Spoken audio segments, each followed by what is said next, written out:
नमस्कार, मैं अंजना और आप देख रहे हैं कर्म कसौटी न्यूज। आइए बढ़ते हैं आज की बड़ी खबर की ओर।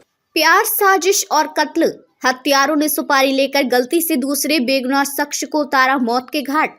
सीरियल किलर ने सुपारी लेने के बाद मार दिया गलत आदमी को। 30 दिसंबर को हुए ब्लाइंड मर्डर केस का पुलिस ने किया खुलासा। मदईगंज थाना क्षेत्र में 30 दिसंबर की रात हुई थी टैक्सी चालक मोहम्मद रिजवान की गोली मारकर हत्या। गिरफ्त में आए आरोपी अधिवक्ता आफताब अहमद ने प्रेमिका की पिता की हत्या करने की साजिश रची थी। प्रेम प्रसंग के चलते अधिवक्ता आफताब अहमद ने प्रेमिका के पिता की हत्या कराने के लिए घटना में शामिल आरोपी यासिर और कृष्णकांत को 2 लाख रुपए में दी थी हत्या की सुपारी। 29 दिसंबर को रेकी करने के बाद 30 दिसंबर की रात को दिया गया था हत्याकांड को अंजाम। साजिश रचने वाला मुख्य आरोपी आफताब अहमद पेशे से है अधिवक्ता। पुलिस ने खुलासा करते हुए 3 आरोपियों को किया अरेस्ट। साथ ही पुलिस ने अवैध तमंचा, 14 जिंदा कारतूस, घटना में शामिल बाइक व 3 सेलफोन भी किए बरामद।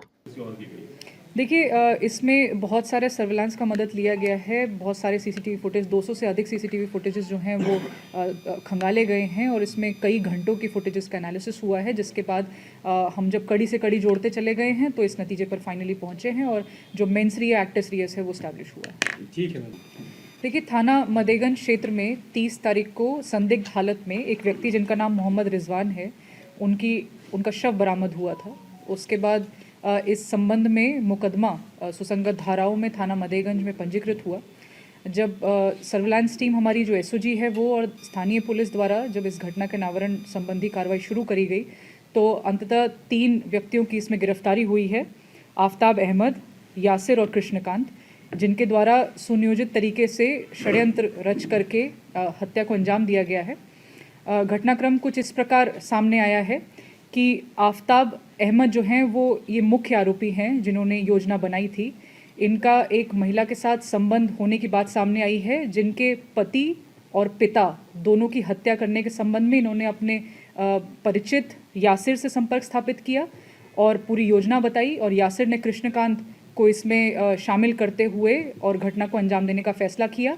जिस मदेगंज के रहने वाले ये व्यक्ति थे इरफान, जो महिला के पिता थे, उनको मारने के उद्देश्य से ये मदेगंज क्षेत्र में पहुंचते हैं 30 तारीख की रात को और पहचान गलत हो जाने के कारण या किन्हीं भी कारणवश ये एक दूसरे व्यक्ति जिनका नाम मोहम्मद रिजवान है उनकी हत्या कारित कर देते हैं।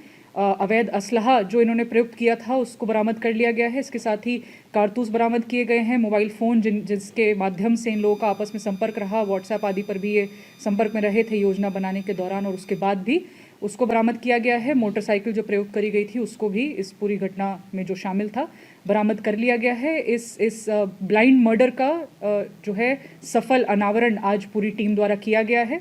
बहुत ही क्रिटिकल एविडेंसेस इसमें मिले हैं और कई सारे ऐसे सबूत हमें इसमें मिले हैं जो कि घटना को पूरी तरीके से साबित करते हैं। बहुत ही अच्छा कार्य ये किया गया है टीम द्वारा और मेरे द्वारा पूरी टीम को 10,000 रुपये के नगद पुरस्कार से सम्मानित भी किया जा रहा है। मैम, आरोपी जो पुलिस की गिरफ्त में आए हैं, क्या पूर्व में भी इस तरह की घटनाओं को अंजाम नहीं किया, जेल जा चुके हैं? देखिए, जो कृष्णकांत हैं उनके खिलाफ 8 मुकदमे पूर्व में दर्ज हैं, जिसमें गोवध अधिनियम, आर्म्स एक्ट आदि के मुकदमे भी शामिल हैं। इसके साथ ही जो यासिर हैं उन पे भी पूर्व में एक मुकदमा 506 कैसरबाग का रहा है। जो आफताब अहमद हैं वो पेशे से अधिवक्ता बताए जा रहे हैं और जो महिला है जिनसे इनका संबंध था वो इनकी जूनियर की तरह से काम करती थी इनके साथ। इनका ये प्रथम मुकदमा इनके विरुद्ध दर्ज हुआ। कितनी गोली मारी गई? देखिए, जो अभी सामने आया है ये गोली जो है वो कृष्णकांत द्वारा मारी गई थी। मैम, 3 लोग की भूमिका मैम क्या थी इसमें? आफताब वहाँ पर मौजूद थे या पीछे से सपोर्ट किया, क्या था इनका? आफताब, जैसा मैंने बताया, आफताब अहमद जो हैं इन्हीं जो कारण था, जिस कारण से ये घटना होनी थी वो यही थे और इन्होंने ही फैसला किया था कि जिस महिला से इनके संबंध थे उनके पति अमान और पिता इरफान, इन दोनों की हत्या कारित करवाने का इनके द्वारा ही योजना बनाई गई थी, जिसके बाद यासिर और कृष्णकांत के संपर्क में ये आए और 2 लाख रुपए में इस पूरी चीज़ को अंजाम देने का इनके बीच में फैसला हुआ था। और चूंकि गलत व्यक्तियों को मार दिया गया तो उसके बाद ये भी इनके बीच में लड़ाई हुई कि किस वजह से पूरा पैसा नहीं दिया जा रहा है। इसके संबंध में जांच चल रही है।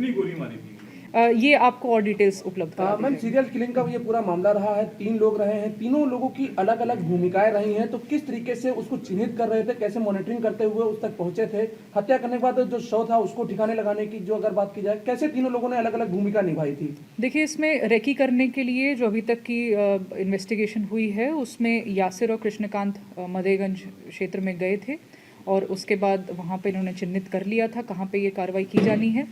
लेकिन फाइनली जो मारने का काम था वो कृष्णकांत द्वारा किया गया था। इस तरीके से ये पूरी एक्टिविटी हुई है। तो शुरुआत होती है आफ्ताब अहमद के प्लान से, यासिर के माध्यम से कृष्णकांत तक पहुंचते हैं, उनको हायर किया जाता है गोली मारने के लिए, हत्या करने के लिए, और चूँकि और पूरा पेमेंट फिर नहीं हो पाता है क्योंकि गलत व्यक्ति को मौत की घटना ट्रेन पर्सन में पूरी ये घटना की गई है, क्या इसमें जो महिला की अगर बात की जाए उसका भी रोल अहम माना जा रहा है? क्या उसको इस घटना की पूरी जानकारी थी साजिश के तहत पूरी? देखिए, इसमें अभी कुछ पहलू हैं जिन पे जांच किया जाना शेष है, उसके बाद ही स्थिति क्लियर हो पाएगी। अभी उनको क्लीन चिट नहीं दी गई। मैम, ये जो अधिवक्ता थे ये बताया जा रहा है कि बाहर से गोवा में बताया जा रहा था जब हत्या की गई है। देखिए, जैसा मैंने बताया, जो पूरा घटनाक्रम है वो उसी प्रकार है। मैम, ये जो गोली है क्या शॉट क्लियर हो गया था? देखिए, इसमें जो पोस्टमार्टम रिपोर्ट है उसमें कुछ विरोधाभास है जिसको लेकर के जांच की जा रही है। मैम, गोली कहाँ लगी थी उनके? अभी क्लियरली बताया जाएगा, गर्दन के पास। मैम, जिस तरीके से बॉडी को ठिकाने लगाने के लिए अगर रोड किनारे की बात की जाए, रोड किनारे जिस तरीके से फेंक करके गए हुए थे, किस गाड़ी का पूरा इस्तेमाल किया गया था? अगर इसमें जो पहलू कई इसमें घूम रहे हैं तो क्या इसमें इस चीज़ का भी ये एक खुलासा हो ऑटो पाएगा? लेकर के जिन व्यक्ति की हत्या हुई है, मोहम्मद रिजवान, वो किसी अपने क्लाइंट को छोड़ने के लिए, क्योंकि ये टैक्सी और ऑटो चलाने का काम करते थे, उनको छोड़ने के लिए मदेगंज की एक गली में पहुंचते हैं और वहीं पर जो व्यक्ति हैं कृष्णकांत, ये बाइक से उनके पास पहुंचते हैं। जब वो अपनी सवारी को उतार देते हैं उसके बाद इनके बीच में वार्तालाप शुरू होता है और उसी क्रम में इनको मार दिया जाता है और मौके से ये फरार हो जाते हैं और उसके बाद सूचना प्राप्त। मैम, पहले इसमें इसके ये पीछे जो अब तक के लिए बस इतना ही। फिर मिलते हैं एक ऐसे ही बड़ी खबर के साथ। तब तक के लिए नमस्कार और देखते रहिए कर्म कसौटी न्यूज।